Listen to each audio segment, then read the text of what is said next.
যে ছবি এই মুহূর্তে আপনারা দেখছেন, ফের বঙ্গবন্ধুর বাড়িতে হামলা। ধানমন্ডিতে মুজিবের বাড়ি ভাঙচুর করা হয়। মিছিল থেকে বঙ্গবন্ধুর বাড়িতে চড়াও ভাঙচুর করে আগুন ধরিয়ে দেওয়া হয়।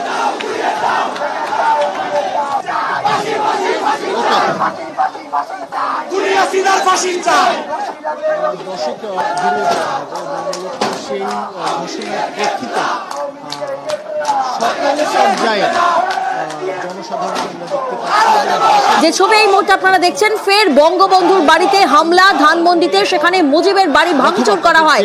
মিছিল করে গিয়ে ছাত্রলীগের সভায় হাসিনার ভাষণের প্রতিবাদ হয়, আর তারপর মিছিল করে গিয়ে ধানমন্ডিতে হামলা।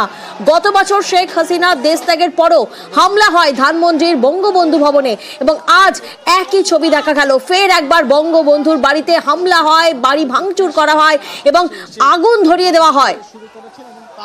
মৈত্রীর প্রতিনিধি এই মুহূর্তে আমাদের সঙ্গে রয়েছেন। মৈত্রী, ঠিক কি এমন ঘটলো যে ফের একবার বঙ্গবন্ধুর বাড়িতে হামলা, ভাঙচুর, আগুন, এত আক্রোশ কেন? দেখো, ছাত্রলীগের একটি সভায় বক্তব্য রাখার কথা আছে, ভার্চুয়ালি যোগ দেওয়ার কথা আছে শেখ হাসিনা। ছাত্রলীগ যারা আওয়ামী লীগের ছাত্র সংগঠন, এবং ইতিমধ্যেই যে সংগঠনকে নিষিদ্ধ ঘোষণা করা হয়েছে, সেই ছাত্রলীগের ভার্চুয়াল অনুষ্ঠানে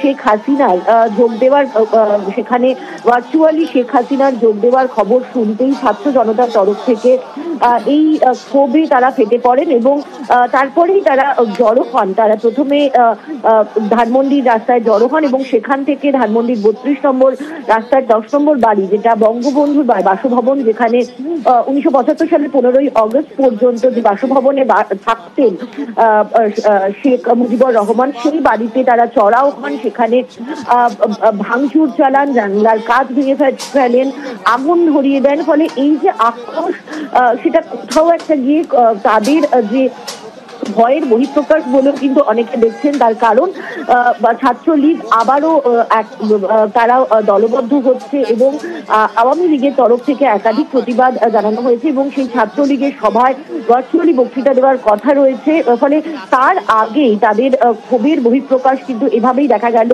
যারা বিক্ষুব্ধ, যারা ছাত্র জনতা রয়েছে, তাদের তরফ থেকে জড়ো হয়ে তারা ভাঙচুর চালালেন বঙ্গবন্ধুর বাসভবনে, যেটিকে এখন পরিবর্তন করা হয়েছে জাদুঘর রূপে। এর আগেও আমরা দেখেছি যে বঙ্গবন্ধুর বাসভবনে ভাঙচুর চালানো হয়েছে। তবে এখানে সব থেকে বড় প্রশ্ন, পুলিশের ভূমিকা কি, পুলিশ এবং প্রশাসনের ভূমিকা।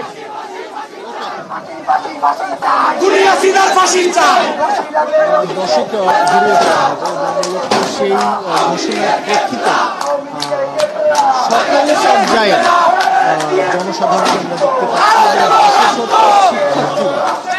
জানেন যে জুলাই নির্যাতনে যে অথবা তাদের যে বিক্ষুব্ধ অনুভূতি, সেটা কিন্তু প্রকাশ করছেন।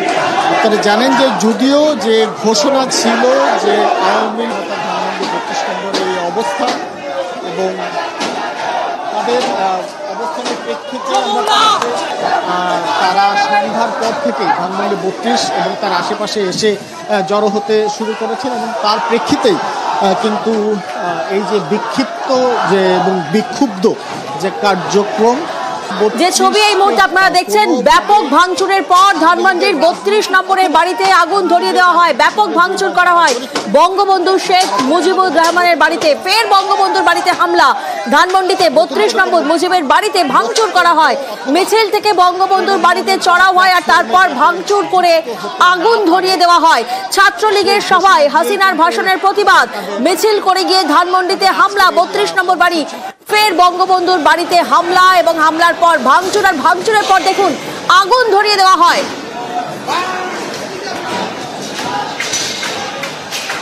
ব্যাপক ভাঙচুরের পর আগুন ধরিয়ে দেওয়া হয়েছে ধানমন্ডির 32 নম্বরের বঙ্গবন্ধু শেখ মুজিবুর রহমানের বাড়িতে। একই সঙ্গে বিক্ষুব্ধ ছাত্র জনতা বাড়ির সামনে স্লোগান দিয়ে যান। একদিকে স্লোগানিং, অন্যদিকে বাড়ি ভাঙচুর, তারপর আগুন ধরিয়ে দেওয়া হয়। গত বছর শেখ হাসিনা দেশ ত্যাগের পরেও হামলা হয় ধানমন্ডির বঙ্গবন্ধুর এই ভবনে।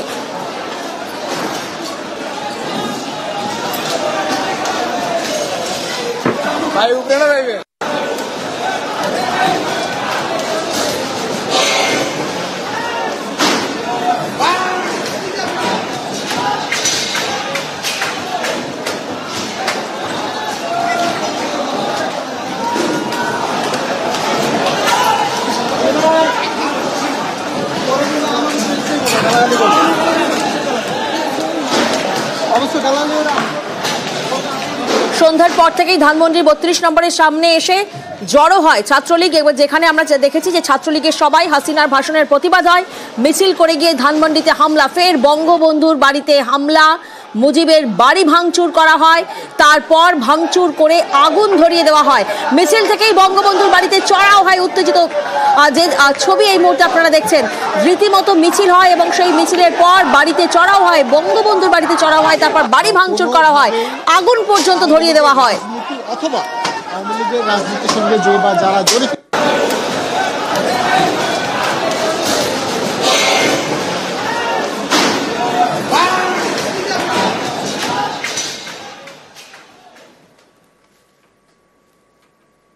অন্যদিকে জঙ্গি আন্দোলনে জঙ্গি ছিনতাই, বাংলাদেশের কারাগারের বাইরে জামাতুল জঙ্গি নেতা, কারাগার থেকে মুক্তি জঙ্গি নেতা মোহাম্মদ মাহিবুল্লাহ। মুক্তি পেয়ে বিজয় মিছিল জঙ্গি নেতার, দেশে সিরিয়া স্টাইলে বিপ্লবের হুমকি জঙ্গিদের। গাজীপুর কারাগারে 10 থেকে 12 জন জঙ্গির বিক্ষোভ। মহিবুল্লাহর মুক্তির দাবিতে কারাগারে হয় মানববন্ধন। জঙ্গিদের আন্দোলনে মুক্তি জঙ্গি নেতা মহিবুল্লাহর। ইউনুস জামানায় 11 জন শীর্ষ জঙ্গির জামিন, বাংলাদেশে জামিনে মুক্ত আরো 174 জন জঙ্গি। কারাগার থেকে পলাতক 2200 জন, পলাতকদের মধ্যে 700 জন এখনো ধরা পড়েনি।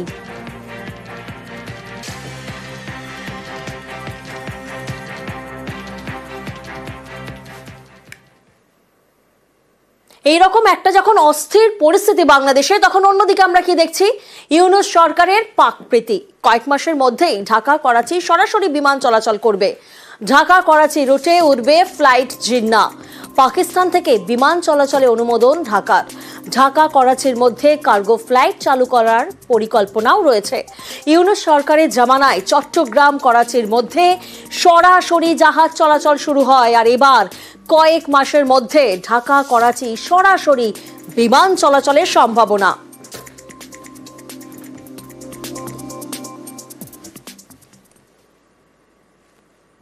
একদিকে আমরা দেখলাম পাকপ্রীতি, আর অন্যদিকে বাংলাদেশে ফের টার্গেট সংখ্যালঘু। মাতব্বরদের হেনস্থায় আত্মঘাতী তরুণী। পটুয়াখালীতে অনার্স পড়ুয়ার রহস্য মৃত্যু। বন্ধুর সঙ্গে রেস্তোরাঁয় খেতে যান সেই তরুণী, আর রেস্তোরাঁয় তরুণীকে হেনস্থা মাতব্বরদের। পরে তরুণীর ঝুলন্ত দেহ উদ্ধার বাড়িতে। বাংলাদেশে ফের টার্গেট সংখ্যালঘু।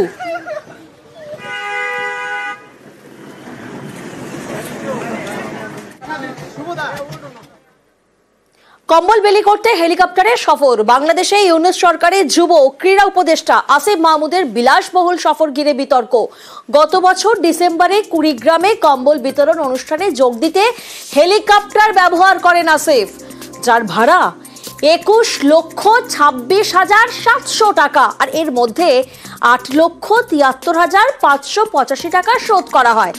এখনো বাকি জানেন কত? 10 লক্ষ টাকারও বেশি। আর এই বিপুল খরচ ঘিরে নতুন করে বিতর্কে ইউনুস সরকার।